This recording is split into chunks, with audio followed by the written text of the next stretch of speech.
সমস্ত বন্ধুদের জন্য রইল গণেশ চতুর্থীর অনেক শুভকামনা। সবার দিনটা খুব ভালো কাটুক। ভাবলাম তোমাদের সাথে একটু আড্ডা দিই।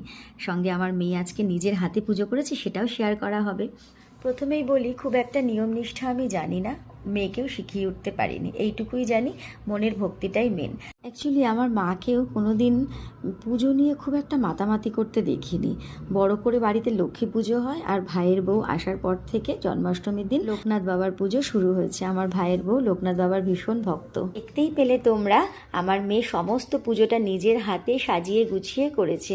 যদি ভালো লাগে তোমাদের, অবশ্যই প্লিজ একটা লাইক কমেন্ট শেয়ার করো। আমার সমস্ত ভিডিও যদি তোমাদের ভালো লাগে, তাহলে প্লিজ আমাকে একটু সাবস্ক্রাইব করে দিও।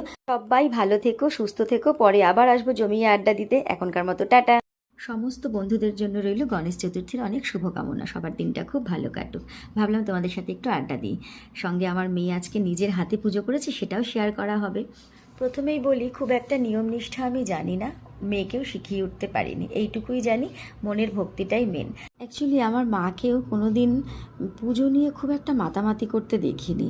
বড় করে বাড়িতে লক্ষ্মী পুজো হয়, আর ভাইয়ের বউ আসার পর থেকে জন্মাষ্টমীর দিন লোকনাথ বাবার পুজো শুরু হয়েছে। আমার ভাইয়ের বউ লোকনাথ বাবার ভীষণ ভক্ত। দেখতেই পেলে তোমরা, আমার মেয়ে সমস্ত পুজোটা নিজের হাতে সাজিয়ে গুছিয়ে করেছে।